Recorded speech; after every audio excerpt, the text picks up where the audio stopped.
Bon dia a tothom. Buenos días. Vamos a asistir a la última de las ponencias de estas jornadas internacionales en investigación en didáctica de las ciencias sociales.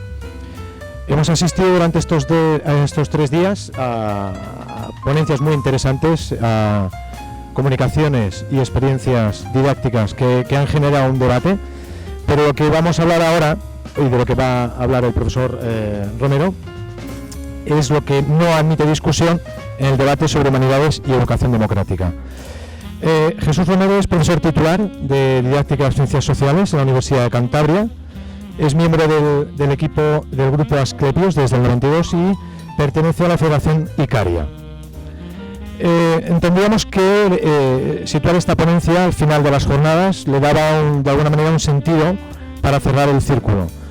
El hecho de que hayamos situado a Jesús Romero al final es porque, como destacó el profesor Joan Pagès, en el acto inaugural de estas 14avas jornadas en didáctica de ciencias sociales, estamos asistiendo a momentos complejos, estamos asistiendo a numerosos conflictos de toda naturaleza, políticos, sociales, económicos, etcétera, y de alguna manera los sistemas democráticos requieren de sistemas educativos que sitúen los valores sobre los que asentar desde nuestras legítimas diferencias, como apuntó el profesor en la comunicación Joaquín Aparici el pasado jueves, y por lo tanto la convivencia común, la formación cívica que capacite a los alumnos a asumir el compromiso ciudadano de construir un mundo que permita lograr una vida digna para todos, y de alguna manera esto es lo que le da coherencia, lo que le da sentido a la intervención del profesor Romero. Por lo tanto, bienvenido y gracias por tu colaboración. Gracias a Paco por la presentación. Quiero agradecer sinceramente a los profesores Joan Pagès y Antoni Santiesteban su amable invitación para participar en estas jornadas. Ello me da la oportunidad de compartir este tiempo con ustedes, lo cual es una suerte y un lujo. Quiero agradecerles también a ellos y por extensión a todos los compañeros y compañeras del grupo Gredix su exquisita hospitalidad. Durante estos días me he sentido aquí como en casa, de igual manera que hoy me siento como en casa en unas jornadas que abogan por una enseñanza de las ciencias sociales, de la historia y la geografía, centradas en problemas sociales, en la justicia social y en la ciudadanía global. Yo llevo, el otro día estaba contando, la friolera de casi 26 años vinculado a la didáctica de las ciencias sociales, y todo este tiempo he pertenecido al grupo Asclepios, como decía antes Paco, un grupo que desde su mismo nacimiento, una de las señas de identidad que lo ha distinguido es la apuesta decidida por una reorganización global de la enseñanza de las ciencias sociales en torno al estudio de problemas sociales actuales y relevantes, con una vocación decididamente interdisciplinar al servicio de una educación democrática. En este sentido, no sé si es un atrevimiento, pero yo diría que mi identidad profesional no es cántabra. Yo siento que mis ideas y mis prácticas son compañeras de viaje de las que se han presentado aquí, con algunas de las cuales me siento absolutamente y totalmente identificado, con otras, como es normal, mantendría alguna pequeña diferencia de criterio, exactamente igual que os pasará, imagino, a vosotros con las cosas que yo diga aquí. En todo caso, entiendo que esto es un estímulo para hablar y para dialogar, que en última instancia es de lo que se trata. En cualquier caso, yo no os voy a presentar, mi intención en esta comunicación o en esta ponencia no es narraros cuáles son los puntos centrales doctrinales del grupo Asclepios o míos propios. Tampoco voy a describiros ni narraros cuáles son las investigaciones en las que estoy actualmente embarcado o en otras pasadas. Como me ha tocado el honor y al mismo tiempo la responsabilidad de desarrollar esta casi conferencia de clausura, he optado por otra solución. Voy a intentar retomar algunos hilos que han aparecido durante estos días, quizá añadir alguno nuevo o desde otra mirada, con vistas precisamente a facilitar ese diálogo en el tiempo que nos quede después de la charla. Y voy a intentar hacer esto utilizando como excusa algo que también ha salido aquí, que es la idea de, ¿cómo decirlo?, lo que ha trascendido al debate público y a los medios de comunicación de la cuestión que estamos dirimiendo aquí en el fondo, aunque no la hayamos denominado así, que no es otra que la función social que atribuimos al conocimiento escolar. Y lo que ha trascendido a los medios de comunicación, por ejemplo, en estos últimos años es poca cosa, no gran cosa. De lo poquito que ha trascendido, ha quedado subordinado ese lamento por la crisis de las humanidades que se mencionaba aquí ayer. De hecho, algunos de los agraviados por esta crisis han aparecido, no han dudado en asomarse a los medios de comunicación, escribiendo cartas al director o columnas, etcétera, etcétera. Y,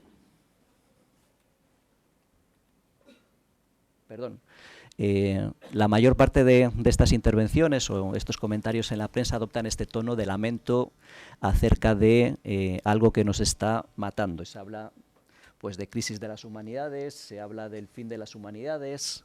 Es verdad que en algunos casos, como en este, podemos encontrar algunas lecturas más matizadas y autocríticas, pero en cualquier caso el tono general se resume un poco en este. Cuando lamentamos esta crisis de las humanidades, nunca solemos decir es que mi disciplina está en peligro. Generalmente utilizamos argumentos más generales del tipo de los que aparecen aquí. La crisis de las humanidades significa menoscabar una oportunidad para desarrollar el pensamiento crítico en los alumnos, que es la base y el fundamento de la democracia, con lo cual efectivamente el ataque no va solo contra nosotros o contra nuestras disciplinas, sino que es un ataque en toda regla contra la línea de flotación de la democracia. Este es un poco el tono general con el que se ha presentado. Y es verdad, estoy de acuerdo con el compañero, creo que de Córdoba, que ayer mencionaba que seguramente quien mejor ha articulado este lamento, desde luego con un pensamiento denso, enjundioso, profundo y digno de leer, es seguramente Martha Nussbaum. En este libro que conocéis todos, y si no lo conocéis es una lectura recomendable. Esta profesora de filosofía norteamericana utiliza la expresión que también salió ayer, eso de la crisis silenciosa de las humanidades, para hacer un diagnóstico más o menos como el siguiente. Viene a decir lo siguiente: las políticas educativas actuales a escala planetaria han subordinado la educación a las necesidades de la economía. De ahí su énfasis en la rentabilidad a corto plazo mediante el cultivo de competencias o destrezas utilitarias y prácticas que permitan pues una adecuada inserción en la vida productiva y social. El asunto es que esta peculiar jerarquía de prioridades que ha hecho retroceder el terreno de las humanidades ha significado también, esta es la parte negativa según ella, una relegación, a veces un olvido, de otro tipo de capacidades que son absolutamente cruciales para mantener viva la democracia.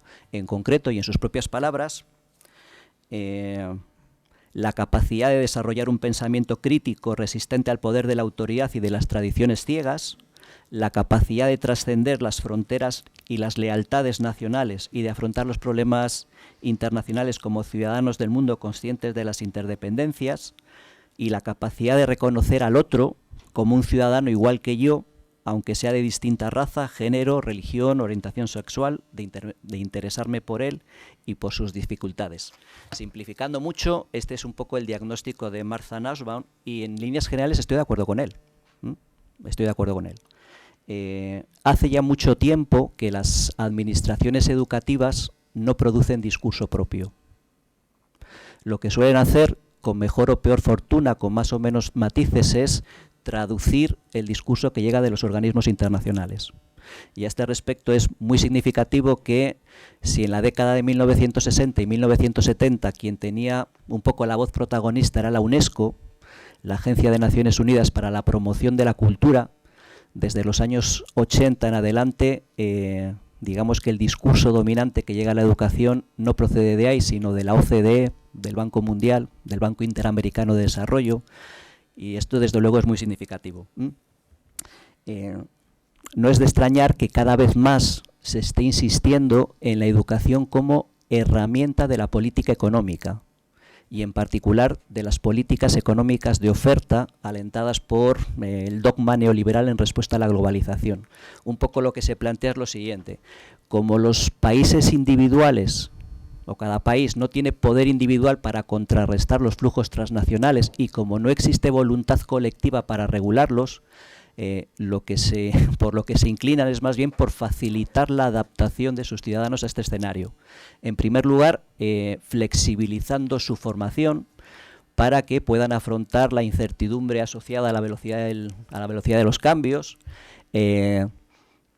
la competitividad y la competencia exacerbada por los mejores puestos de trabajo y la creciente movilidad del capital industrial y financiero. La receta, como sabéis, la receta curricular que habría de permitir esto es el enfoque de las competencias. Esto es lo que se predica. Es decir, en las competencias, ese término se condensarían las cualidades de la performatividad o capacidad de aplicar y transferir el saber, la interdisciplinariedad, la polivalencia, la creatividad, la asertividad, las habilidades para el lifelong learning, etcétera, etcétera. Y al mismo tiempo, en segundo lugar, la otra cuestión importante es lanzar señales a los mercados acerca de la cualificación de los respectivos recursos humanos. De ahí que cada vez tengan mayor importancia las evaluaciones internacionales atentas a medir el caudal de competencias clave atesorados por los niños y los adolescentes de cada país. Permitidme unos comentarios al respecto, empezando por esto de las competencias. A mí el asunto de las competencias me genera una profunda ambivalencia. Lo reconozco. Aunque tiene su origen en la formación profesional, ocupacional, es verdad que ha ido agrandando un poco el espectro y su radio hasta presentarse como solución total para el currículum. También es verdad que algunas de las cosas que se predican, pues esta idea de la movilización de los saberes, la funcionalidad de los aprendizajes, la necesidad de integrar distinto tipo de saberes cognitivos, procedimentales, actitudinales, etcétera, etcétera, la noción de una educación para la vida son principios y cuestiones que las personas con las que yo trabajo, por ejemplo, llevamos defendiendo desde hace muchísimos años, antes de que nadie hablase de competencias. Claro, yo no tengo ningún problema con el término, con la palabra en este sentido. Es decir, es un sentido muy amplio que admite, desde luego, significados potencialmente muy interesantes y algunos lo son. Sin embargo, el sesgo efectivo dominante por parte de aquellos quienes han patrocinado este enfoque es otro diferente. Es verdad que como en España tendemos a simplificar los debates o a caer en un dualismo simple, esto se ha presentado aquí como si fuese un enfrentamiento, por una parte, entre el viejo academicismo, el vetusto academicismo, y por otra parte, la buena nueva competencial. Bien, plantear así las cosas significa olvidar muchas cosas. Significa olvidar que esto de, por ejemplo, de una educación funcional para la vida, es algo que se ha venido defendiendo desde perspectivas muy diferentes, desde enfoques curriculares rivales que no se reducen a estos dos. Por ejemplo, así lo han defendido esa idea del aprender haciendo al modo paidocéntrico, supuestamente al servicio del desarrollo psicoafectivo natural de un niño igualmente natural, en realidad inexistente, hasta esos eficientistas deseosos de socializar a los niños en los roles sociales y laborales adultos que se dan por sentados y que por tanto no se discuten, pasando por una tradición más que centenaria que desde hace mucho tiempo, viene defendiendo la necesidad de un uso democrático del conocimiento al servicio de una resolución inteligente de los problemas públicos como forma de actuar desde el currículum contra las injusticias, las desigualdades y en favor del desarrollo de una cultura cívica sólida. Bien, pues el enfoque dominante de las competencias no tiene que ver con esto último, sino que tiene que ver con ese utilitarismo adaptativo que mencionaba antes, es decir, preparar para integrarse y adaptarse a la sociedad y a la economía del conocimiento, cuyos retos, exigencias se dan por sentadas, por inamovibles, y por tanto se escamotean de la discusión. Esta es un poco la cuestión. Ahora bien, si la democracia no es simplemente la reproducción, sino también la producción social consciente de las normas y las instituciones colectivas, una educación para la democracia no puede ser meramente adaptativa. Va en contra de lo que debiera ser, ¿de acuerdo? Además, hay otra cuestión, y es que las competencias no han llegado solas. Las competencias han llegado de la mano de políticas educativas que han redefinido el concepto de calidad desde una óptica productivista en torno a la consecución de resultados o indicadores medibles, y que aplican a la escuela lo que se llama los principios gerencialistas de la New Public Management, con la consiguiente obsesión por los rendimientos discentes, la rendición de cuentas a través de las evaluaciones externas estandarizadas, etcétera. Bien, de entrada, fijaros en cómo este lenguaje ha impregnado también no solo la educación en abstracto, sino también la educación para la ciudadanía. Os pongo simplemente la evaluación de diagnóstico, una de las evaluaciones de diagnóstico españolas, pero si utilizamos los estudios de la IA sobre lo que aprenden los adolescentes acerca de ciudadanía, es el mismo lenguaje. Fijaros cómo se habla. ¿Lo advertís? Se habla sin sonrojo de niveles de rendimiento en la adquisición de la competencia social y ciudadana. A mí estos usos del lenguaje me desconciertan. Pero además de desconcertarme es que son unos usos del lenguaje peligrosos, porque dibujan una visión apolítica de la ciudadanía y una tecnificación de la vida pública según la cual la eventual pasividad cívica de los chicos o el riesgo de exclusión adquieren un tinte autoinculpatorio, se individualizan. Y esto es, digamos, seriamente peligroso. Pero además, si alguien conoce qué pruebas se hacen para obtener estos resultados, sabéis que al cabo de un tiempo, porque por ejemplo las evaluaciones de diagnóstico, y pasarán lo mismo con las evaluaciones finales de primaria o de secundaria, las pruebas son secreto de Estado, están guardadas bajo llaves. Los que trabajáis en los centros sabéis cómo funciona esto. Pero bueno, al cabo de un tiempo efectivamente se liberan algunas pruebas. Yo entiendo que las que se liberan son las mejores, porque sería absurdo que las que se hacen públicas fuesen las peores. Pero bueno, las que se liberan y que se pueden consultar, en este caso en la página web del Ministerio, son de este pelaje. No sé si lo podéis... ¿Se puede leer? Bien, digamos que el tema, las elecciones democráticas en España, encaja dentro de esto de la competencia social y ciudadana, pero si os fijáis bien, el tipo de pruebas que son los ejercicios de toda la vida, un libro de texto, lo que piden simplemente al alumno es ir al texto que aparece en la primera página, buscar la respuesta correcta para colocarla en el lugar oportuno. Entonces, yo no sé qué me puede decir una prueba de estas acerca del crecimiento de un niño o un adolescente como ciudadano. Sin embargo, fijaros los usos del lenguaje. Vuelvo un poco para atrás. Los que no llegan al nivel 3, ¿qué son? ¿Ciudadanos incompetentes? Claro, esto es terrible.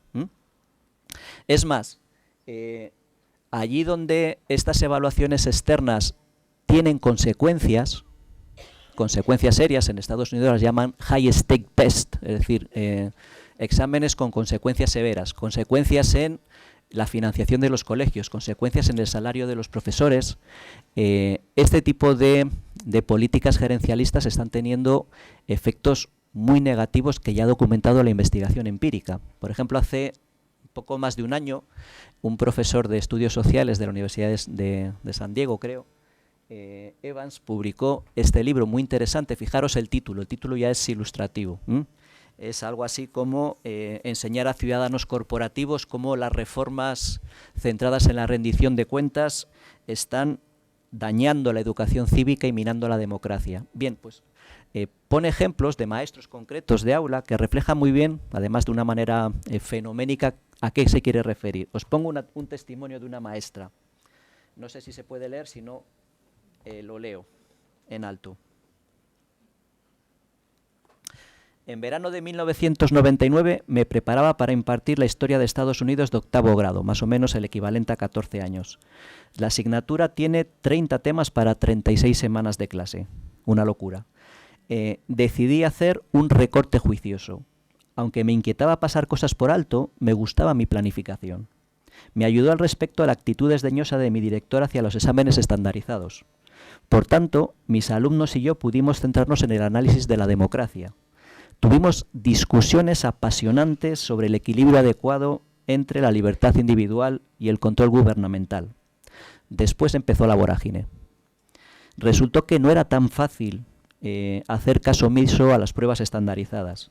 Durante el curso 99-2000, mis alumnos de octavo, fijaros, es increíble, fueron sometidos a pruebas estandarizadas en 23 días distintos, es decir, el 14% de los días de su calendario escolar. Si sumamos los exámenes que les poníamos nosotros, los profesores, el porcentaje subía al 20% de las jornadas. Se entiende que hablen los ingleses y los anglosajones de teaching to the test. Enseñamos para examinar. Durante los 2 cursos siguientes, el director empezó a poner un énfasis creciente en las pruebas. Nuestros alumnos tenían que conseguir buenos resultados a toda costa. Para el curso 2002-2003 no me quedó más remedio que eliminar todos los contenidos curriculares que presumían no iban a ser examinados en las pruebas externas. Cada vez dedicaba menos tiempo a los debates, proyectos y deliberaciones para poder preparar las dichosas pruebas. Esto es algo que se ha documentado y fijaros, es una cosa interesante que también ha puesto recientemente una compañera de ICICIO estudiando algunas high schools en Estados Unidos. Aquellos centros que están peor posicionados en el ranking son los que más recortan el currículum para centrarse en lo externamente evaluable. Es decir, aquello de lo que no voy a tener que someterme a la rendición de cuentas es prescindible. Y esto, insisto, afecta especialmente a los colegios que están peor parados en el ranking. De tal manera que cosas como la ciudadanía global, una ciudadanía intercultural, acaba convirtiéndose en un signo de distinción de aquellos centros con una población con mayor capital cultural. De tal manera que acaba convirtiéndose, curiosamente, en una manifestación más de un elitismo que va en contra de la idea misma de educación para la ciudadanía, para la democracia, para una ciudadanía intercultural. Bien, más allá de estos efectos y más allá de pues preferencias ideológicas, la subordinación acrítica de la educación a las necesidades de los empleadores es inconsistente. Y es inconsistente porque ni siquiera en la economía planificada más eficiente que uno puede imaginar cabe un ajuste perfecto entre la educación y el sistema productivo. Es imposible. Hace el año pasado, en el famoso foro de Davos, contrataron, y este se llama, el World Economic Forum, presentó un informe muy interesante que, al margen de decir que las nuevas tecnologías iban a crear 2 millones de trabajo, pero eliminar 7, con lo cual el saldo negativo era de 5 millones, son proyecciones para el 2020, no son proyecciones de ciencia ficción para el siglo que viene. Son a corto plazo, ¿vale? Pero al margen de eso decían una cosa muy interesante, fijaros. Se estima que el 65% de los alumnos de educación primaria trabajarán en empleos que no existen en la actualidad. Con lo cual es difícil hacer una planificación y un ajuste exacto de la educación a las necesidades del mundo productivo. No es de extrañar que algunas grandes agencias de colocación, siento decíroslo, afirmen ahora que no buscan tanto competencia, las competencias se pueden aprender, lo que buscan es actitud, que uno se ilusione por su trabajo. Se le olvida decir que la ilusión por el trabajo no depende únicamente del trabajador, sino también de las características del puesto de trabajo, pero la cuestión es la actitud. Tampoco es de extrañar que el CEO de ADECO diga esto, entre otras razones porque, fijaros, de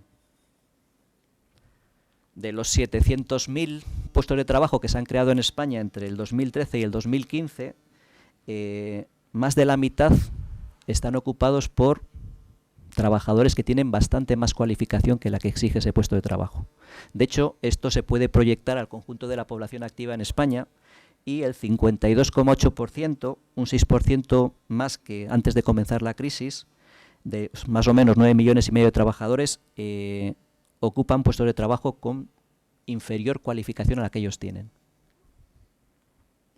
De hecho, en las economías occidentales, el principal problema no es tanto de trabajadores con baja productividad, sino el de puestos de trabajo con baja productividad.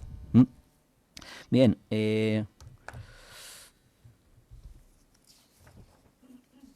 En suma, lo que quiero decir con todo esto es que la relación entre la educación y el empleo es bastante más compleja de lo que muchas veces se pinta. Esto que estoy diciendo no quiere decir en absoluto que tengamos que omitir el mundo del trabajo y volver a una suerte de ideal aristocrático de una educación liberal centrada en la vida diletante, alejada de cualquier necesidad o exigencia mundana. No tiene nada que ver con esto. Pero lo que estoy diciendo es que educar para el trabajo no puede ser solo cultivar una serie de competencias y competencias y habilidades transferibles al mundo del trabajo. Educar para el trabajo también es analizar críticamente las relaciones laborales. Educar para el trabajo también es ayudar a comprender que la competencia demandada por los puestos de trabajo no depende de modo simple de las nuevas tecnologías. Depende también de las decisiones organizativas, de la cultura empresarial, de la fortaleza de los sindicatos.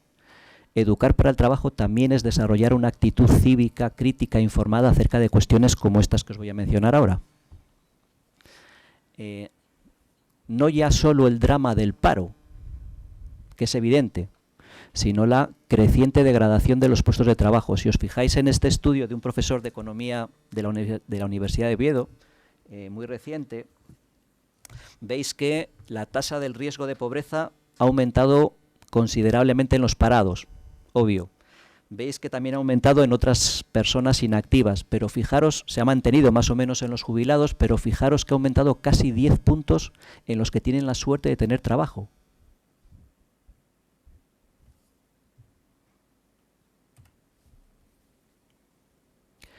En los últimos años, desde 2004 para acá, se ha duplicado el porcentaje de trabajadores que ganan igual o menos que el salario mínimo interprofesional. Y eso, si miráis qué significa, es como dice el otro titular de la noticia, trabajar para ser pobres. Bien, esto también es educar para el trabajo, analizar críticamente estas cuestiones. Estos de atrás eran datos de la encuesta anual de estructura salarial. En este otoño, con datos de la agencia tributaria, se dijo esto, es decir, que un 22% de los trabajadores gana menos de 300 euros al mes. Bien, otro hecho del que se podría hablar en esta educar para el trabajo puede ser la creciente desigualdad, que es notoria, es decir, en estas últimas décadas se ha producido un crecimiento exponencial de la desigualdad. Que vivimos en un mundo desigual, todos somos conscientes, pero el nivel que ha alcanzado, que no tiene parangón en el siglo XX, es increíble. Esto es representa cuánto más ganan los ejecutivos de las empresas que los trabajadores base, por decirlo así, entre los años 30 del siglo XX y la actualidad. La línea negra, la más marcada, es cuántas veces gana un ejecutivo medio el salario de un trabajador medio de la misma compañía. ¿Se entiende?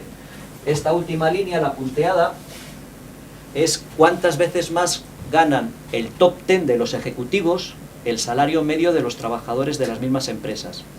¿De acuerdo? En 1940, un ejecutivo medio ganaba 54 veces más que un trabajador medio de la misma empresa.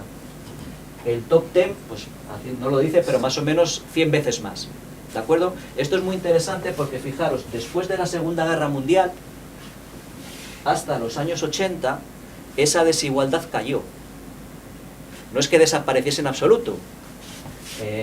El ejecutivo medio pasó a ganar 34, 27, 25 veces lo que un trabajador de base. Pero en todo caso, fijaros, en la época de las políticas económicas de demanda, en la época de las políticas keynesianas, la desigualdad en los salarios se redujo.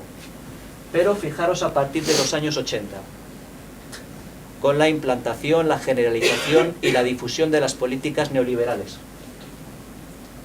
Y si cojo el top 10, no me entró el final, es que no, vamos, era imposible reducirlo más, bastante más de 700 veces. Bien, esto no es algo que pase solo en Estados Unidos, esta es una noticia reciente. Los presidentes del IBEX 35, para los compañeros que no son de aquí, son las 35 compañías de mayor capitalización en la bolsa española, ¿de acuerdo?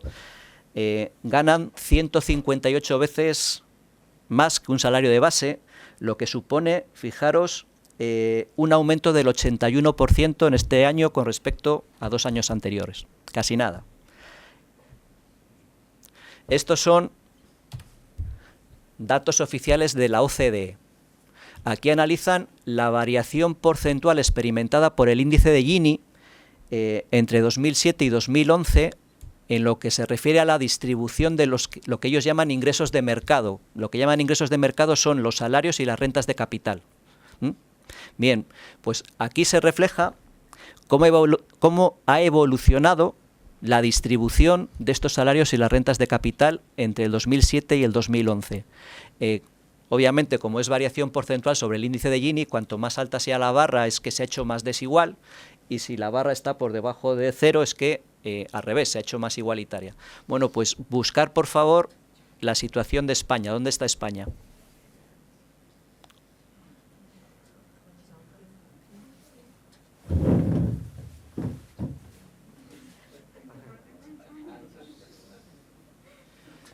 Es decir, entre 2007 y 2011, España, dentro de los países de la OCDE, es el que mayor aumento ha experimentado en la desigualdad de la distribución de los ingresos.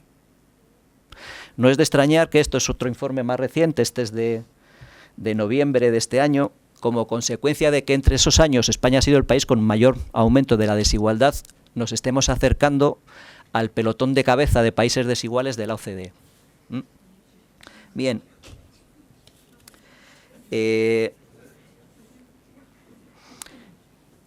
Esto también es educar para el trabajo. En todo caso, y en relación con lo que acabo de decir, para la escolaridad obligatoria, destinada a todos y a todas con independencia de su origen, su condición actual o futura, yo entiendo que el foco central no puede estar en la cualificación profesional, no puede estar ahí. Insisto, en la educación obligatoria para todos y para todas, el eje central debiera ser otro. Y desde luego aquí, en esta educación democrática, las humanidades y las ciencias sociales tienen que jugar un papel fundamental. Bien, hasta aquí yo estoy completamente de acuerdo con el diagnóstico de Martha Nussbaum. Pero me parece un error monumental el victimismo acompañado de una imagen autocomplaciente de nosotros mismos, con la que se suele presentar este lamento y que suele derivar en una especie de defensa gremial. Eso me parece un error, y un error grave. Mi tesis es la siguiente. Que haya un peso importante de las humanidades y las ciencias sociales en el currículum escolar es condición necesaria para una educación democrática digna de ese nombre, pero en absoluto suficiente. De hecho, la enseñanza de las ciencias sociales ha servido para desarrollar el pensamiento crítico y para lo contrario. Para generar interés por la dinámica social y por la participación política y ciudadana, y para generar apatía y desinterés, para ilustrar racionalmente la conciencia de muchos y para crear signos de distinción de clase en algunos. Yo lo que sugiero aquí es que las mismas herramientas de la razón crítica que predicamos como signo distintivo nuestro, las apliquemos en nosotros mismos y en nuestro campo profesional. Y si las aplicamos a nosotros mismos y nos convertimos nosotros en el objeto de nuestra propia indagación, pues empiezan a aparecer evidencias que ponen de relieve esto. De hecho, permitirme que empiece analizando históricamente el asunto. Fijaros, en esta pantalla se refleja el peso horario que han recibido las ciencias y las letras en los 28 planes de estudio para educación secundaria que se han aprobado entre 1836 y 1936. Bien, pues si uno se fija, el azul son las letras, bueno, está claro, ¿no? El rojo las ciencias y el verde otras materias.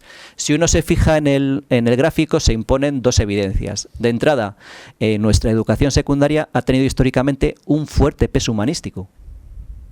Y sin embargo, de aquí no han salido, bueno, han salido lo que ha salido, vaya. la media de las letras en este siglo ha sido un 62% del horario escolar, con un mínimo del 45% en 1901 y un máximo del 81% en 1866. Otra cosa que se impone es ver cómo estas oscilaciones correlacionan con los gobiernos conservadores y liberal progresistas. Bien, pues ha aumentado el peso de las humanidades no cuando había gobiernos liberal progresistas, sino cuando había gobiernos conservadores.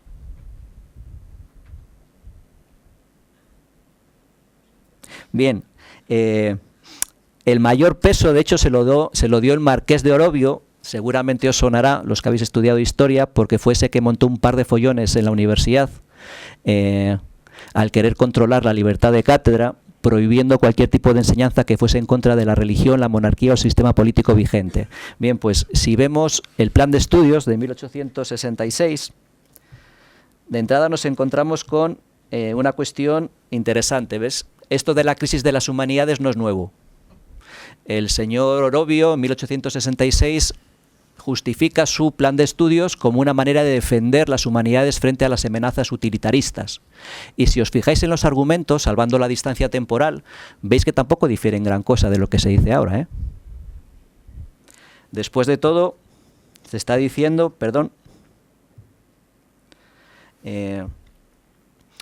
las humanidades son fundamentales para desarrollar los fines científicos y sociales de la segunda enseñanza, pueden influir en la inteligencia para que los jóvenes abran sus ojos a los horizontes de paz, sabiduría y virtud, es fundamental para tener una juventud bien educada, con sólidos y verdaderos estudios que faciliten su entrada en el mundo del conocimiento más amplio, participen de los beneficios de una sana ilustración, las clases menos acomodadas que no pueden emprender una carrera científica para que sean personas cultas y bien formadas, etcétera, etcétera.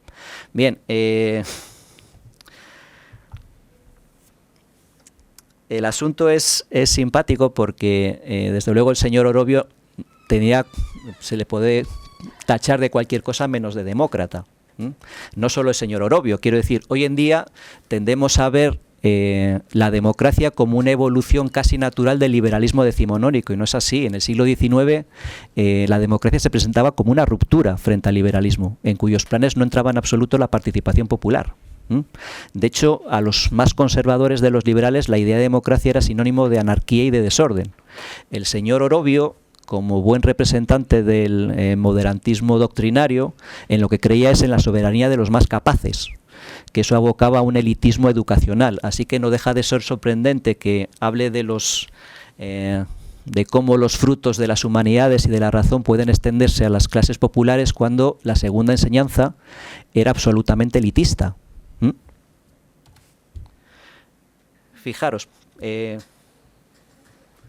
únicamente dos detalles para no andar y permitirme un cálculo grosero. En 1880 había en primaria 1.670.000 alumnos, con una tasa de escolarización del 58%. Eso quiere decir que más o menos la población escolar total potencial sería 2.800.000, una cosa así. ¿De acuerdo? Bien, pues en secundaria y en bachillerato había 31.500 personas. Es decir, un 1%, poco más de un 1%. Y todos chicos, por cierto. La primera niña entró a un instituto de secundaria en 1871, en Huelva. Se llamaba Antonia Robas. Yo me la imagino de la mano de su padre yendo a un centro con todos chicos. Seguramente no era consciente de que en algún momento aparecería su nombre en los libros de historia, pero tiene su mérito. En cualquier caso, a finales del siglo XIX, voy a leer el dato para no meter la pata,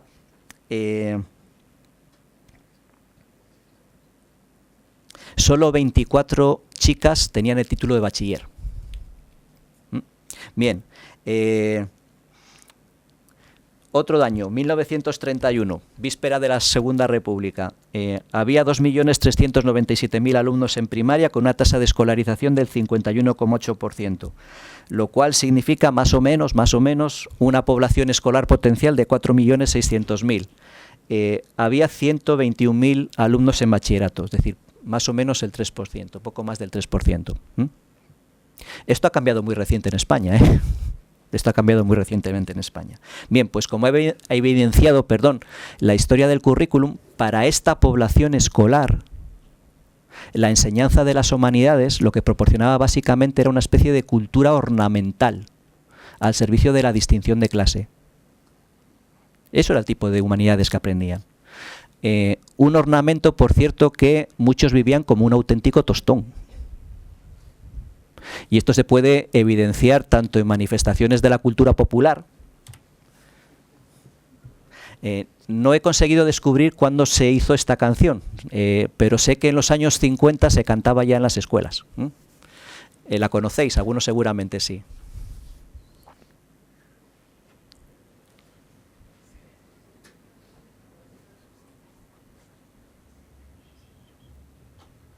Bien, pero en todo caso no es... Ese tostón no lo reflejaban únicamente manifestaciones de la cultura popular, sino también las memorias de las élites culturales del momento. Por ejemplo,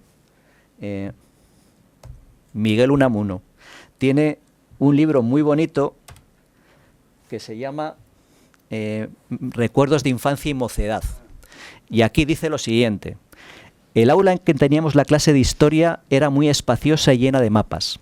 Entreteníame durante la lección en fabricar títeres de cera, por lo que una vez me tuvo Carreño, que era su profesor de Geografía e Historia en el Instituto Vizcaíno de Bilbao, donde él estaba estudiando bachillerato, 2 días de rodillas. De las explicaciones de historia apenas recuerdo palabra, pero sí del aspecto del libro, de sus letras, de su impresión, etc. Si hoy lo viera a 3 metros diría, ese es. Me mareaba aquel ir y venir de pueblos con nombres raros, aquel desfilar de reyes y de guerras, aquel intrincamiento de parentescos, matrimonios y repartos de herencias. Venían reyes y se mataban tan pronto que no había lugar a congojarse de su muerte, pues no había tenido uno tiempo de conocerlos, y era tal el trajín que se deseaba hubieran acabado de una vez con todos matándolos en una sola batalla. No llegábamos ni con mucho a la Revolución Francesa, distraídos en curiosear vanamente lo que hicieron los chinos, persas y caldeos. Fijaros qué interesante lo que dice. He comprendido más tarde lo ventajoso que sería si se pudiese estudiar la historia hacia atrás, empezando por el ahora. La historia de España, más concreta que lo universal, me dejó alguna impresión mayor, sobre todo aquello de que en Calatañazor perdió Almanzor su tambor y la aparición de Santiago en la batalla de Clavijo.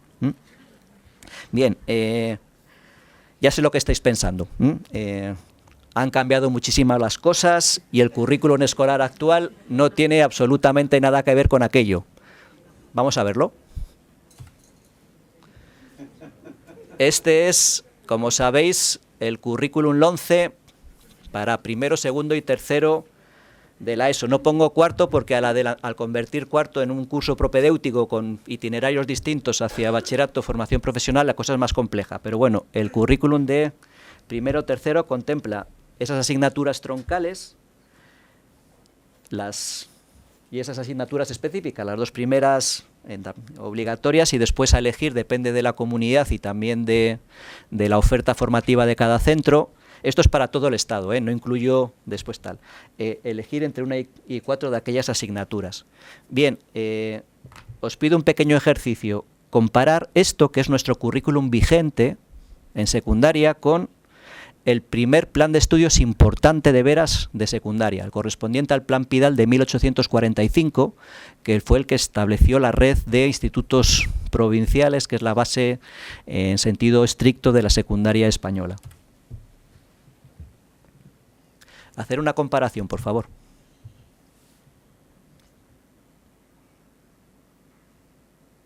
Se lee.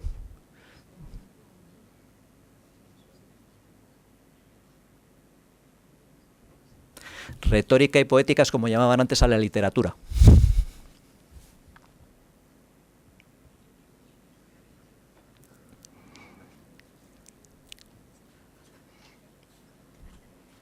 Bien, si os fijáis, más allá de aspectos nominales del tipo de elementos de,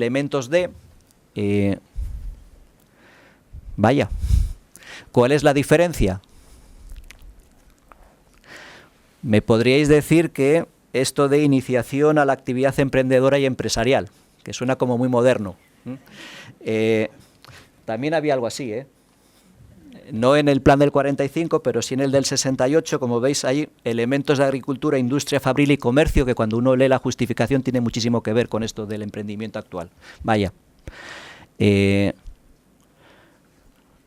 Hemos pasado de los sistemas educativos duales del siglo XIX a, he perdido la cuenta, por favor ayudarme, no sé si es la escuela 3.0 o la 4, ya no sé por dónde vamos. Da que pensar. Da que pensar. Ya sé, me adelanto a la objeción. Puede ser que el envoltorio sea igual o muy parecido, pero el contenido es diferente.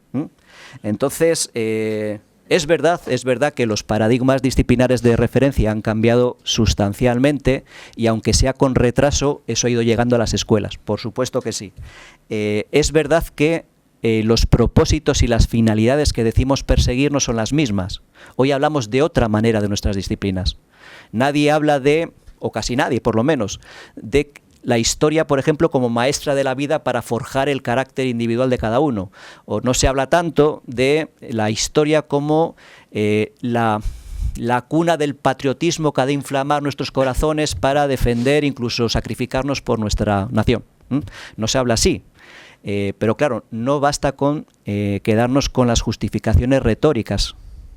Hay que ver qué se hace realmente en las aulas. Y al respecto tenemos unas cuantas investigaciones empíricas en muchos países del mundo que dan pistas al respecto. Por supuesto que estas investigaciones empíricas han identificado muchas buenas prácticas que pueden considerarse con toda justicia como brillantes aportaciones a la educación democrática que estamos defendiendo aquí. Desde luego, ejemplos destacados han aparecido aquí. Las que habéis presentado vosotros serían magníficos ejemplos de ello. Por supuesto, esto se detecta en todas partes, pero la tendencia general no es tan optimista. La tendencia general no apunta por aquí. En el caso de la enseñanza de la historia aquí en España, os recomiendo que leáis este libro de Javier Merchán, en el que se recogen los resultados de una investigación realizada a partir de una muestra de profesores de la provincia de Sevilla. Y muy interesante. Fijaros, aquí se refleja efectivamente que los profesores tenemos ya otro discurso sobre la función, la finalidad, el propósito de nuestras asignaturas. ¿Qué dicen los profesores de historia a los que entrevistó Javier Merchán? ¿Por qué creen ellos que hay que enseñar historia? Lo que dicen es lo siguiente: la historia puede influir en el sentido de interpretar de una manera o de otra los acontecimientos actuales, evitando la contaminación de los medios de comunicación y la demagogia de los políticos. Otro dice: la historia es la materia idónea para que los alumnos comprendan las características de la sociedad en la que viven y para que sean capaces de tomar una postura de tolerancia y respeto a la pluralidad. Otro dice: intento informar y preparar a los alumnos para que entiendan mejor el funcionamiento sociopolítico y económico de nuestra sociedad. Otro en la misma línea abunda: es importantísima para entender la sociedad en la que vive el alumno. Otro más añade: la historia enseña, y posiblemente como ninguna otra ciencia, a analizar objetivamente, o a intentarlo al menos, nuestras propias circunstancias vitales. Por eso la formación histórica da suficientes armas para comprender y analizar críticamente la realidad, incluso la más actual, puesto que el conocimiento histórico sirve para tener mayor capacidad de análisis de los fenómenos colectivos y, en definitiva, estructura el pensamiento ante los hechos sociales. Bien, esto es lo que decimos los profesores. Este discurso ha calado, efectivamente. Ya no hablamos igual de nuestras asignaturas, pero lo interesante de este libro es que no solo analiza lo que dicen los profesores, analiza también lo que dicen los alumnos de estos profesores, de estos mismos, ¿eh? Y lo que dicen los alumnos de estos profesores es lo siguiente: siempre se da lo mismo. Los romanos, la Revolución Francesa, siempre lo mismo. Y es verdad, tienen razón, porque estamos repitiendo continuamente. Es increíble. Historia es una asignatura fácil, ya que la historia nunca cambia, y año tras año se dan los mismos temas. Otro dice: en historia hay que estudiar, sobre todo. Puedes atender a la clase, pero tienes que estudiar, si no se te olvida. Leerte el libro unas cuantas veces y memorizar los conceptos más importantes. Otro: yo voy a empollar y lo suelto en el examen. Si se me olvida, me da igual. Otro más dice: es muy interesante porque algunos intentan buscar alguna justificación al esfuerzo que esto le supone. Este dice: creo que la asignatura en realidad en el día de mañana no te va a servir de nada, pero creo que da cultura. y es bueno tener cultura. Esta asignatura te hace tener más cultura. Otro dice, lo que he aprendido en historia o de historia me ha servido para culturizarme, según la gente, pero a mi parecer no sirve para nada. Otro, el que tiene una ferretería, ¿para qué quiere saber quiénes fueron los romanos? ¿Para vender clavos? Bien, claro, esta es la realidad, o esto forma parte de la realidad. No basta con quedarnos con el discurso justificativo, que siempre es maravilloso. Esta es la realidad que tenemos que pensar. Bien, otro más. Bueno, esto ya lo que estaba contando antes. Esto que detectó Javier Merchana en la provincia de Sevilla está documentado en muchos sitios. Por ejemplo, simplemente por poner otro ejemplo, una investigación mexicana que se publicó hace 5 años en la revista mexicana de investigación educativa, pone de relieve algo parecido. Preguntaba a los alumnos de una muestra amplia con qué características identificaban la asignatura de historia que ellos recibían. Y fijaros, un 70% la identifica con me llenan de fechas y datos, sí, siempre o muchas veces. Un 58% la identifica con memorización. Siempre hay que memorizar o muchas veces hay que memorizar. Un 79% la identifica con temas aburridos. ¿Veis? Un 66% la identifica con una forma de enseñar aburrida. Pero en cualquier caso esto no tiene que ver únicamente con el cómo, en absoluto. No es cuestión de seducirles más, porque una de las de los justificantes de las TIC, ya sé que no es lo que decíais vosotros aquí, pero una de las justificaciones es que así hacemos más atractivo, se entiende que lo mismo. Simplemente lo adornamos mejor para que se lo traguen de una manera más adecuada y sin protestar. Bien, esa no es la cuestión, o no es únicamente la cuestión, desde luego para mí no es la más relevante. Fijaros, cuando les preguntaban qué habían aprendido en la asignatura de historia, el 90% había aprendido la conquista de México, el 93% la independencia de México, el 55% las revoluciones de independencia de la América Española, es decir, hitos claves en la memoria nacional. Sin embargo, fijaros, el 78% no había estudiado nada ni hablado nada de las dictaduras latinoamericanas. El 93% no había visto nada del conflicto de Chiapas. Estamos hablando de México, de alumnos mexicanos. El 65% no había hablado nunca en clase de la inmigración a Estados Unidos. Entonces, lo interesante de esta investigación, aparte de los datos, es la conclusión. Y la conclusión de los autores es, fijaros, nuestra investigación muestra que para los estudiantes la historia no logra formar en su mayoría personas críticas. Hasta ahí de acuerdo, pero lo triste es que a partir de las conversaciones con ellos hemos notado que los alumnos no entienden que esa tenga que ser la finalidad de la historia. No conocen otra historia que esta. Por tanto, no conciben otra posibilidad.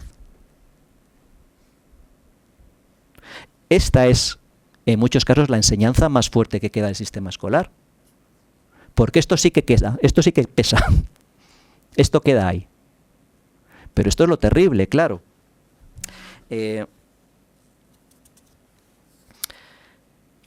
A la vista de esta situación, ¿cómo tendríamos que orientar entonces las humanidades y las ciencias sociales para que realmente hagan esa contribución vital a la democracia que esgrimimos todos como justificación retórica? Quizá antes de nada convenga recordar algo obvio, o aparentemente obvio, tan obvio que a veces se nos olvida reparar en ello, que es lo siguiente. Este señor es un politólogo muy conocido en Estados Unidos, que se ha muerto hace 3 años.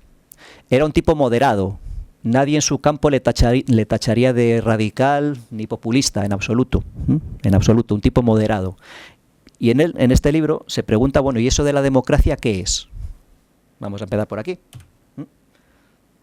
Entonces, él dice lo siguiente, claro, si el demos significa o supone reconocimiento general de todos y todas como políticamente iguales, de ahí se sigue que todos los miembros deben ser tratados bajo la Constitución como si estuviesen igualmente cualificados para participar en el proceso de toma de decisiones sobre las políticas que vaya a seguir la asociación, lo que a su vez conlleva la exigencia ineludible de asegurar que todas las personas, sin excepción, tengan las mismas oportunidades para instruirse sobre los problemas públicos, sobre las políticas alternativas y sus eventuales consecuencias. Bien, esto es fundamental, claro. Con independencia de la valoración política que me merezca a mí la alcaldesa de Barcelona, cuando hace un año, no recuerdo quién, no sé si un concejal, no estoy muy seguro, dijo que en una sociedad sana ella estaría fregando suelos, pues el machismo clasista que exudan en sus palabras, desde luego, olvidan este hecho elemental. Bien, pero este hecho tiene consecuencias fundamentales, tanto desde el punto de vista curricular como desde el punto de vista organizativo para el sistema escolar. No voy a prestar mucha atención a las cuestiones organizativas, pero no me resisto a comentar alguna cosa al respecto. Bien, si de verdad queremos una escuela democrática, entonces tenemos que hacer de ella un espacio público genuino. Y cuando hablo de espacio público no me refiero simplemente a que la titularidad sea estatal. No me refiero a eso. Al hablar de espacio público, me refiero a la necesidad de entenderla como un espacio colectivo común, por definición inclusivo, que acoja a todas y a todos sin obligarnos a justificar o a renegar de nuestra condición social, nuestra identidad cultural, nuestra idiosincrasia, nuestro origen, etcétera, etcétera, sino que nuestra diversidad nos reconozca como iguales el uno con el otro, y que precisamente por eso nos acoja no de manera segmentada o separada, sino todos juntos conviviendo en las mismas aulas. Esto es una cuestión fundamental. En aquellos países como Estados Unidos, Inglaterra, Chile, donde estas políticas gerencialistas que os hablaba antes han tenido un impacto importante y han sido utilizadas como instrumentos para crear cuasimercados educativos, en los cuales los centros se ven compelidos a competir entre sí por la clientela y por financiación por recursos. Lo que ha demostrado la investigación empírica es que estos cuasimercados han provocado un aumento de las desigualdades inter e intracentros. Eso se compadece mal con una educación para la democracia. La separación de los alumnos de los cursos en grupos de diferente capacidad, eso que ahora llamamos eufemísticamente, por lo menos en Cantabria, agrupamientos flexibles, eso se compadece mal con una educación democrática. El encauzamiento más temprano de los alumnos en itinerarios diferentes, eso se compadece mal con una educación democrática. Me gusta mucho recordar, aparte el otro, antes estábamos hablando, por qué esto de los mercados educativos no es democrático. Este señor, Michael Sandel, tiene un libro muy bonito, que es Lo que el dinero no puede comprar, y explica muy bien por qué esto no es democrático. Él viene a decir lo siguiente: como consecuencia de la mercantilización de actividades humanas que deberían mantenerse fuera del mercado, en las últimas décadas ha aumentado enormemente la desigualdad. Y la creciente brecha entre ricos y pobres no solo implica un drama económico. Las personas llevan existencias cada vez más separadas, se mueven en escenarios cada vez más alejados entre sí y dejan de convivir en los espacios públicos, lo cual es una amenaza para la democracia. Bien, pues esto que decía antes es uno de los efectos y una de las manifestaciones de esa desigualdad que nos separa. El hombre público está en crisis, decía Sanders, y efectivamente. Pero bien, al margen de esto, decía que me gusta mucho recordar una sentencia del tribunal, una sentencia histórica del Tribunal Supremo de Estados Unidos, que en 1954 decretó la inconstitucionalidad de las escuelas segregadas racialmente. Y la sentencia es preciosa. La sentencia es preciosa. Fijaros lo que dice. Concluimos que en el campo de la educación pública no cabe la doctrina iguales pero separados. Las prestaciones educativas separadas son inherentemente desiguales. Bien, yo creo que esto se puede aplicar a cualquier forma de segmentación, de exclusión. La aptitud para reconocer a los otros ciudadanos como personas con los mismos derechos que uno, aunque sean de distinta raza, religión, género, orientación sexual, de contemplarlos con respeto como fines en sí mismos y no como medios para obtener beneficios propios mediante su manipulación.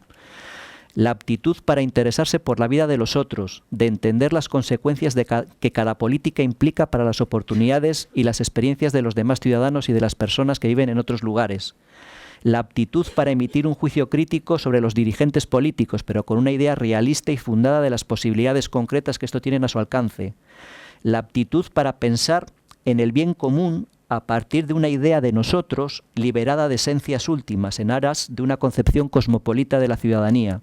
La aptitud para concebir la propia comunidad política como parte de un orden mundial complejo en el que distintos tipos de cuestiones requieren de una deliberación transnacional inteligente para su solución. Bien, perfecto. A mí me parecería una guía perfecta para todo el sistema educativo, desde infantil hasta la universidad. La cuestión es hasta qué punto lo que hacemos nos ayuda a avanzar en esta dirección o no. Es decir, ¿realmente centramos nuestro trabajo en el estudio con nuestros alumnos de problemas relevantes de nuestro ordenamiento en sociedad, de nuestra vida? ¿Realmente hemos impugnado lo que un compañero de Grupo Asclepios, de mi grupo, llama la impostura territorial de las enseñanzas sociales?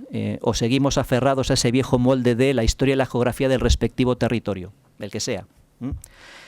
Resulta que en este mundo globalizado, en este mundo interdependiente, en el que es necesario, como decía la compañera antes, tener en cuenta la interrelación entre lo local y lo global, porque si no, no entendemos nada relevante, vaya.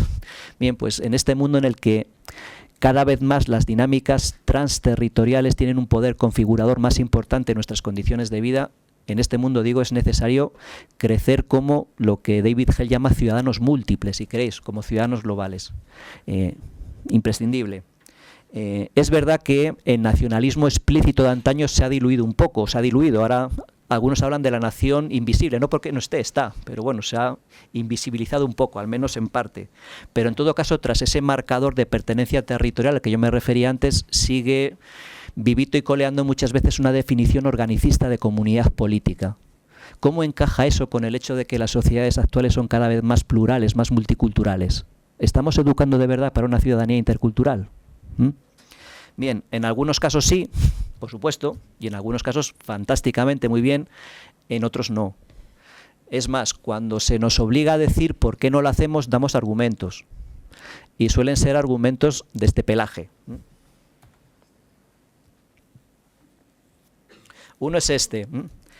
Todo eso está muy bien, pero yo tengo que enseñar a mis alumnos lo que es la historia y la geografía. Bien, como decía un conocido teórico social, Geoffrey Alexander,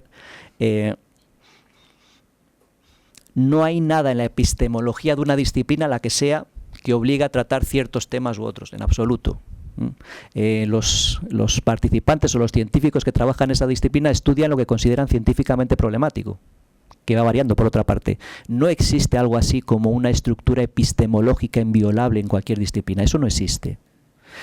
También es verdad que quienes esgrimen argumentos de este pelaje no suelen pensar tanto en un posicionamiento epistemológico, sino en una presuposición de otro tipo. Y la presuposición es que las asignaturas escolares tienen que ser algo así como una suerte de iniciación en las disciplinas académicas.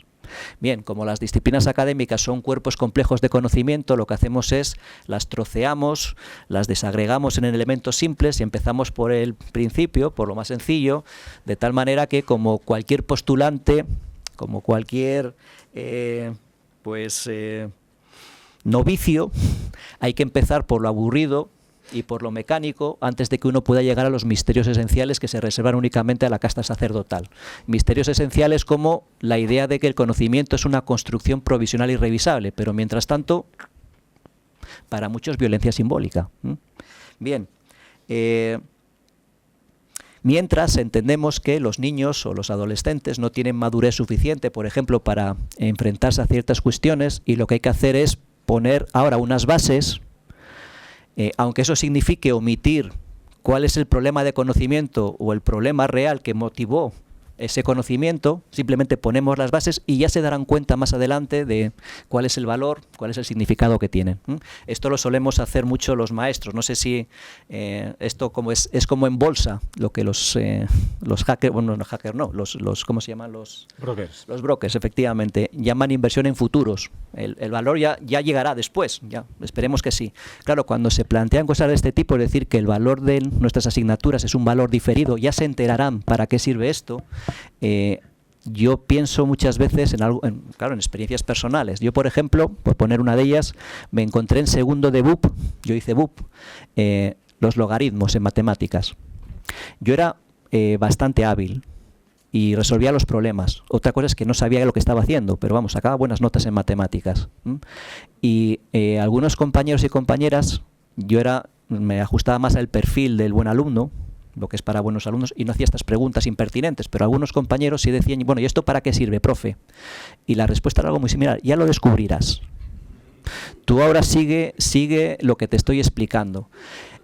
Bien, pues hete aquí que en cuarto de carrera de historia, yo, unos varios años después, me volví a encontrar los logaritmos en la asignatura de estadística aplicada a la historia.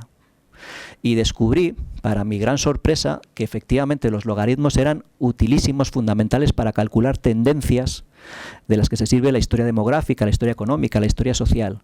Claro, pero en ese momento no pude evitar pensar, bueno, ¿y qué pasó con todos aquellos que no acabaron bachillerato? Que fueron muchos de los que iban conmigo. ¿Qué pasó con los que acabaron bachillerato, empezaron a trabajar o han ido a hacer otros estudios y no se han vuelto a topar con los logaritmos? ¿Qué les quedó de aquello? Claro, si no queda nada, eso no es conocimiento, porque conocimiento ayuda a conocer. Y si de verdad es conocimiento, nos cambia, porque cambia nuestra mirada. Bien, pues si no queda nada, insisto, no es conocimiento. ¿Qué es entonces? Pues una especie de sucedáneo examinatorio. Es algo que sirve para examinar. Pero esto no tiene nada que ver con el espíritu crítico, la democracia, no sé cuánto. Esto simplemente es una de las rutinas fundamentales de la institución escolar para clasificar alumnos. Bien.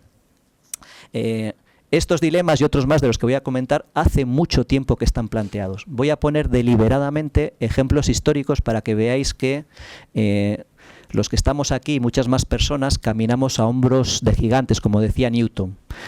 Pensamos lo que pensamos y hacemos lo que hacemos porque, por suerte, ha habido generaciones de maestros y de maestras que mucho tiempo atrás empezaron a desbrozar este camino en esta dirección.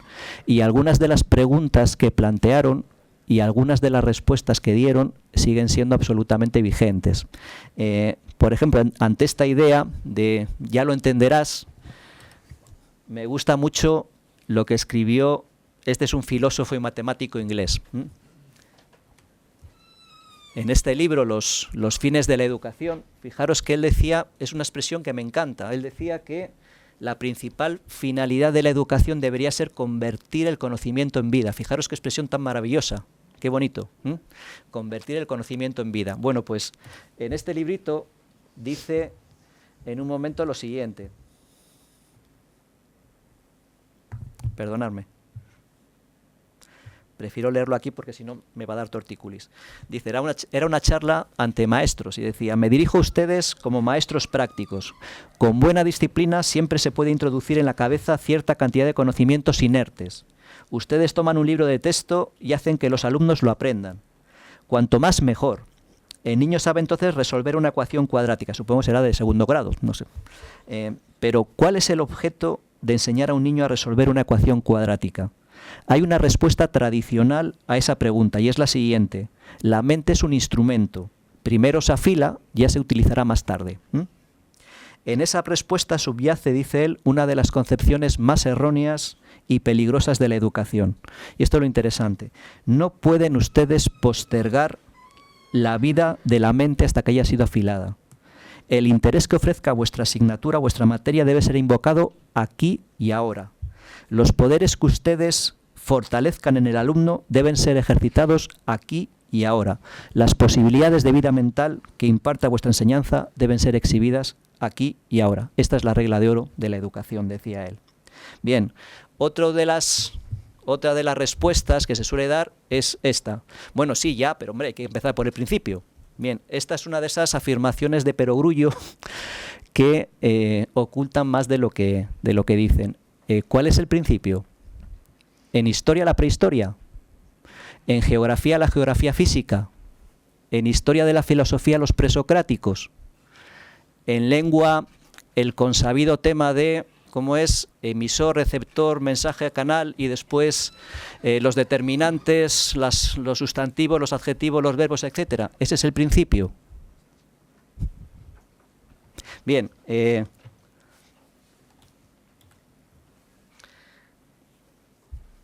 Os cito, este es un libro muy importante en el desarrollo del movimiento de los estudios sociales en Inglaterra, en la posguerra.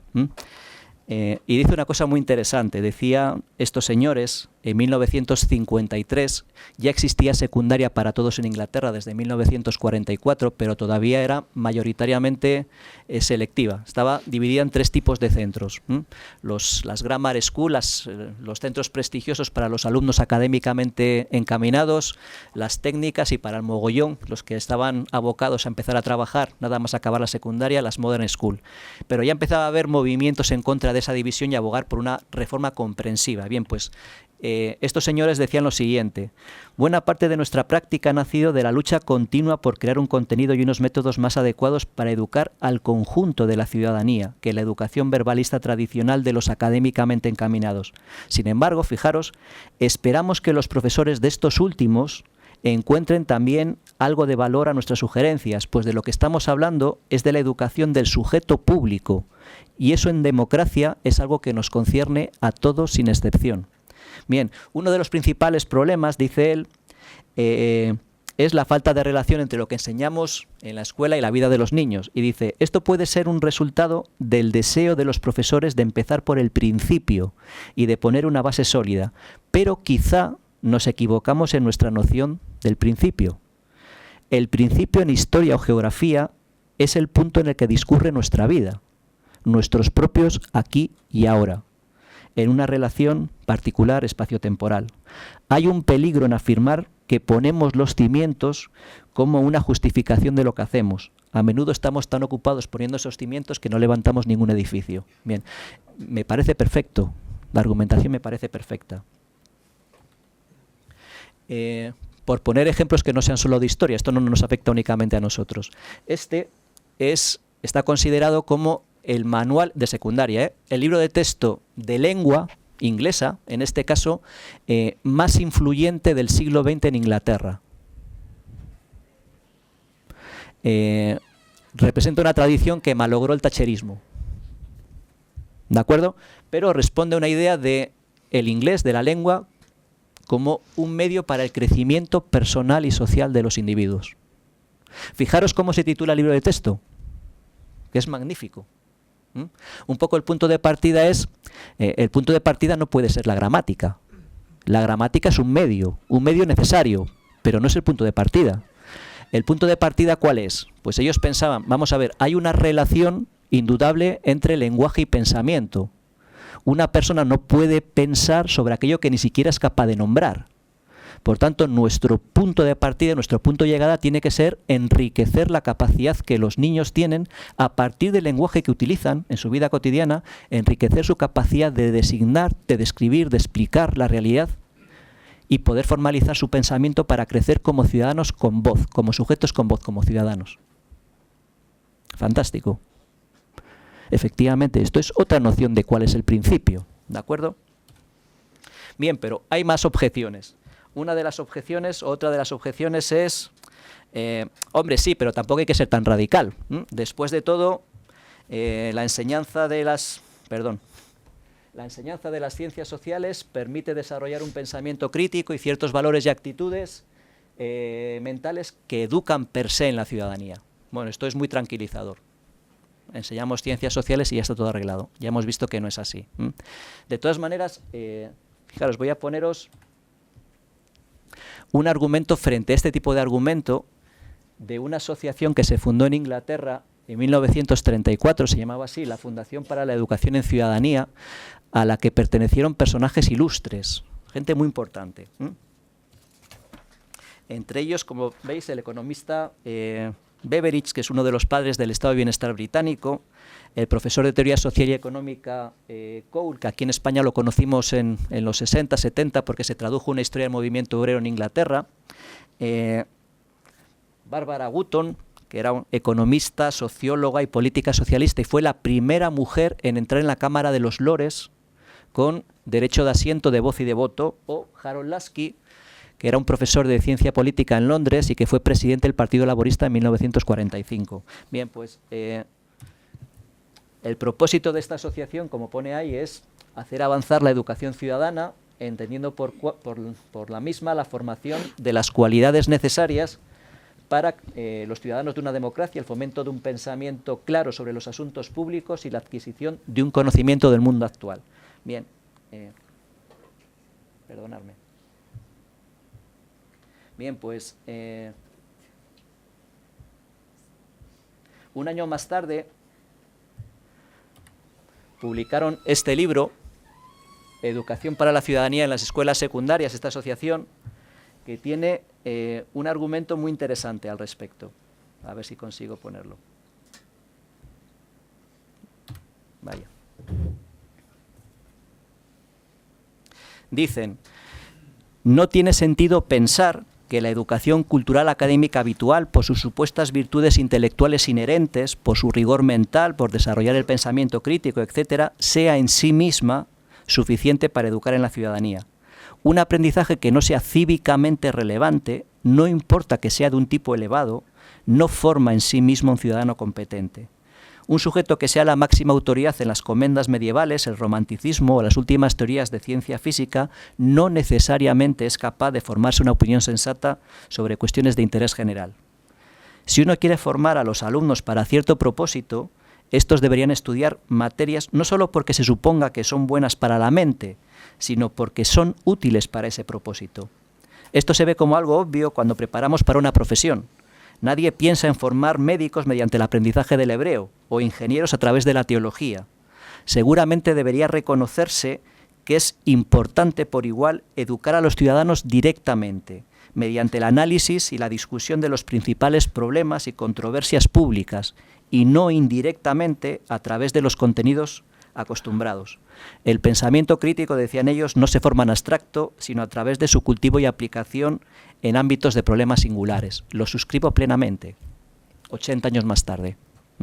Y de hecho, para enfrentarse a esos problemas, a esas cuestiones públicas y a esos problemas sociales, ellos abogaban por romper el predominio de la historia y la geografía por un enfoque decididamente interdisciplinar, que también suscribo. Es verdad que se dice, hombre, pero es que la historia y la geografía ya se ocupan de problemas. No hace falta insistir tanto en lo interdisciplinar. De hecho, mezclarlas con las ciencias sociales solo da lugar a una especie de totum revolutum en el que se pierden las señas de identidad de estas disciplinas. Bien, el problema de este tipo de discurso es que confunde los medios con los fines, ya lo hemos visto, pero además pasa por alto cuestiones importantes. Fijaros, en 1916... es una fecha importante en la historia del currículo norteamericano porque ese año se publicó el informe que dio lugar al nacimiento de los estudios sociales. La idea de los estudios sociales era sustituir el viejo molde de la historia y la geografía por un área curricular un poco más integrada. Dentro de ese área integrada incorporaban una cosa que es muy bonita, fijaros, los problemas de la democracia, lo llamaban así, uno de los ejes de los estudios sociales. Los problemas sociales, económicos y políticos que tenían el propósito de dar un conocimiento más definido, más comprensivo, más profundo de alguno de los problemas vitales de la vida social a fin de asegurar una ciudadanía más inteligente y activa. Bien, pues utilizan un argumento muy bonito y dicen, claro, en la vida fuera de las instituciones educativas, en nuestra vida cotidiana, no nos tropezamos con disciplina, nos tropezamos con problemas. Otra cosa es que utilicemos los conocimientos de esas disciplinas para intentar comprender mejor los problemas, pero los conocimientos de todas aquellas disciplinas que nos sean útiles. Esto no es una cuestión de salvaguardar las fronteras disciplinares o los privilegios de un gremio frente a otro. La cuestión es comprender mejor esos problemas con los que nos topamos en la vida cotidiana. Bien, una argumentación similar, ya voy a acabar,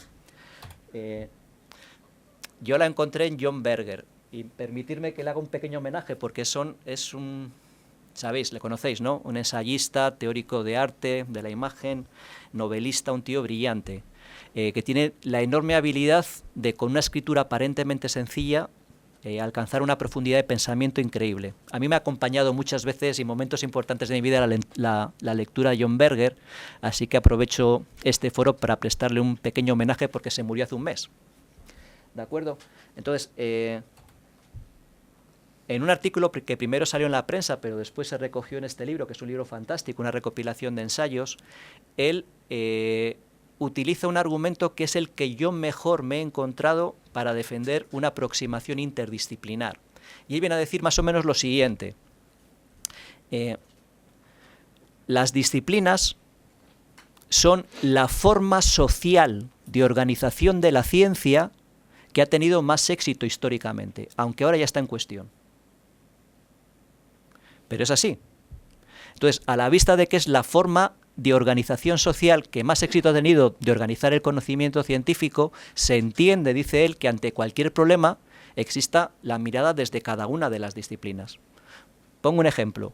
Ante el problema de la vivienda existe la mirada de la historia urbana, existe la mirada de la geografía urbana, existe la mirada de la sociología del habitar, existe la mirada del derecho urbano, urbanístico, existe la mirada de la economía, existe la mirada de la psicología de la satisfacción residencial y seguro que unas cuantas más.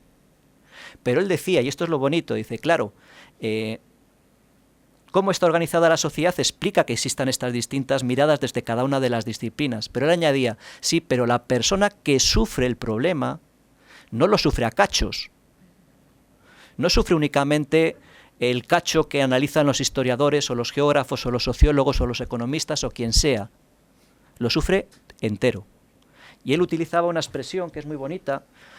Es esa unidad del sufrimiento la que demandaría una necesaria aproximación inter o transdisciplinar. Es una expresión preciosa. Bien, con esto quiero acabar. Como veis, las ciencias sociales, las humanidades, tienen un potencial enorme, pero preguntas que se hacían hace un siglo, o hace medio, o hace 30 años, siguen siendo vigentes, con lo cual todavía tenemos que pensar mucho cómo convertimos ese potencial en acto que ayude verdaderamente a nuestros alumnos y alumnas y que haga una contribución a una democracia digna de ese nombre. Bien, un tema para seguir hablando. Bueno, moltes gracias, ha sido un placer.